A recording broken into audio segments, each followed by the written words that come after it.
Michael William Denny of thunderwizard.com and of thundershamanism.com. So today I want to talk to you about the origins of the gods Frey, Freyja, and Frigga.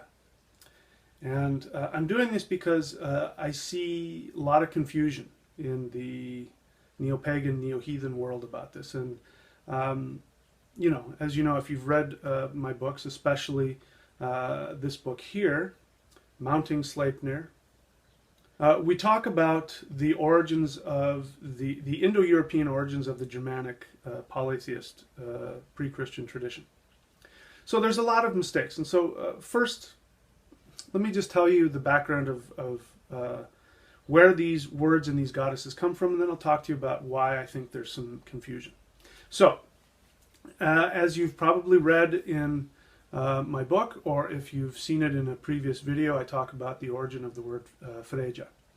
Freyja can be best seen when you look at the Vedic god Prajapati. Prajapati is the creator god, specifically the creator through fertility. And his name means Prajapati, which is actually two words. Praja, which is the power, Ja, of Pra, which is the expansive power of fertility. Prajapati, Pati means lord or husband. So Prajapati is the husband, the lord of Praja, the feminine power of creation through fertility. In fact, the word fertility, F-E-R, comes from the same root. We'll get into that. So Praja is the power of creation. So in the Germanic tradition, we have Frey and Freyja. So here we're actually seeing a more ancient understanding of the fertility gods that was understood by the Vedics, but they had wrapped it all up into one deity called Prajapati. So by working with Prajapati, you were not only working with the masculine, but the feminine, because he was the lord of the feminine power of creation. But the Germanics still had the original connection between male and female. Praja. So the feminine is Freyja. Praja means Freyja. Now let's look at Frey. Frey, if you take the ja off, is just pra. Now pra is a root, Indo-European root word, which in English is for, in Spanish is para, in Sanskrit is para, is also the same, I believe, in Greek and Latin, which is para. And para means to break through, beyond. So it means through.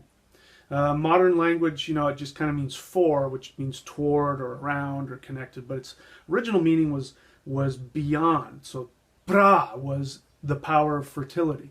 This is where we get the term Frey. The god Frey is simply the Germanic pronunciation of the root word pra or para. And if you take pra in Sanskrit and pronounce it with a Germanic accent, you're going to say Frey. They turn P's into F's. They take long A sounds and turn them into A sounds. So pra becomes Frey. This is undeniable to me. And this also explains why Frey and Freyja are both brother and sister, as well as husband and wife. Because they're the same root energy. They're pra. She is Praja, the expressive, the Shakti, the generative, the mother, the creative power. And he's pra. He's the idea of the power of fertility. Now, in the ancient Germanic tradition, Frey is said to have the power to untie all knots and to break through all boundaries. That's exactly the meaning of the word pra or para. It means to expand. So he unties knots because he's pra. We're not calling him that. He is that. He's pra. He's the power of expansive. That's why, he's associated with fertility. So you get it. Frey and Freyja in the Vedic is pra and praja. So now we get into the confusion, because a lot of people are now wondering, is Frigga and Freyja the same goddess? And did one come from the other? And the problem here is that they're doing research based only by looking at the Germanic languages without any other context. So when you're looking at the Germanic languages without any other context whatsoever, then you got a problem. Because if you don't know the roots of it, or you don't have any other Indo-European ancient language or tradition to be able to cast light on it, then you can make mistakes just simply by looking at making random word associations. This, by the way, is what I heard, when I first started looking into this, when people were saying, Freyja was just some strange pronunciation of Frau, which meant lady. And of course, there's no research behind that. Somebody's just looking, they're kind of similar. She's a lady, that means lady, so that must be her name. But it's not. We've got to be very specific when we're dealing with language. Language has meaning. So that's why it's so important that if you're going to do this kind of research, you've got to look at the Vedic Sanskrit. The reason for that is Sanskrit is the oldest written Indo-European language that is still in use today. Some people say it's 7,000 years old. So that means you're looking back in time 7,000 years to Indo-European language. And that's why there's such a direct connection. The great thing about the Germanic tradition is that even though they hadn't written down their language, their religion reflected an even more ancient understanding than the Vedic tradition had. Because the Vedic had taken Pra and Praja and just fused it together into Prajapati, just one deity, and it was very male-oriented. Whereas the Germanic was still splitting it up between one essence of Pra into the male Pra and the female Praja. So, back to Frigga. Frigga is the Germanic pronunciation of the Indo-European root word Priya.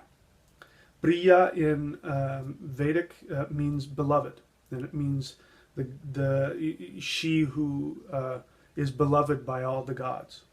And this is Frigga. Frigga is the wife of the king of the gods, Odin, and she is therefore beloved, and she is the essence of love.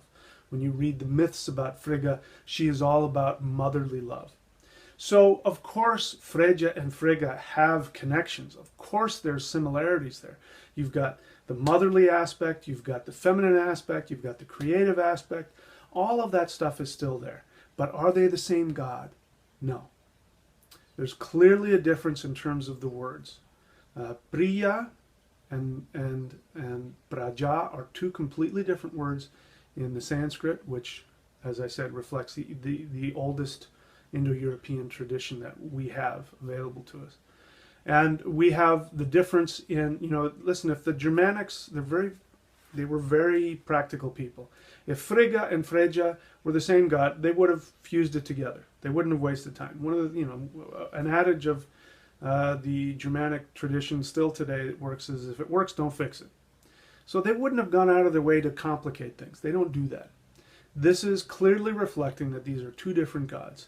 Frigga and Freyja, two different gods. Praja and Priya.